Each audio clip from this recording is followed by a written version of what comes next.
உங்கள் வாழ்வை வாழ. Cheers, a senior living by Casagrande. Life begins at 50. உலக புகழ்பெற்ற மதுரை மீனாட்சி சுந்தரேஸ்வரர் கோவிலுக்கு நாள்தோறும் பல்லாயிரக்கணக்கான பக்தர்கள் மற்றும் சுற்றுலா பயணிகள் வந்து கொண்டிருக்கின்றனர். இப்போது மாலை அணிந்து விரதம் இருந்து வரக்கூடிய பக்தர்களின் எண்ணிக்கையும் அதிகரித்து வருகிறது.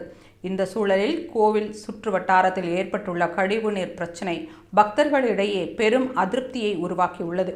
சிம்மக்கல் பகுதியில் இருந்து மீனாட்சி அம்மன் கோவில் நோக்கி செல்லும் பக்தர்களும் கிழக்கு கோபுரம் வழியாக அம்மன் சன்னதி நோக்கி செல்லும் பக்தர்களும் அங்கு தேங்கி நிற்கும் கழிவு நீரை கடந்து செல்ல வேண்டிய சூழலுக்கு தள்ளப்பட்டுள்ளனர். இதனால் முகம் சுழித்தவாறே பக்தர்கள் கோவிலுக்கு சென்று திரும்பும் நிலை உருவாகியுள்ளது.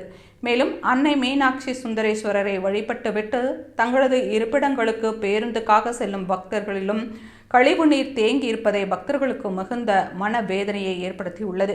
குறிப்பாக மேயர் மற்றும் மண்டல தலைவர்கள் இல்லாத நிலையில் மாநகராட்சி செயல்பட்டு வருவதால் பல்வேறு பணிகள் முடங்கி கிடப்பதாக எதிர்க்கட்சிகளும் பொதுமக்களும் குற்றம் சாட்டி வருகின்றனர்.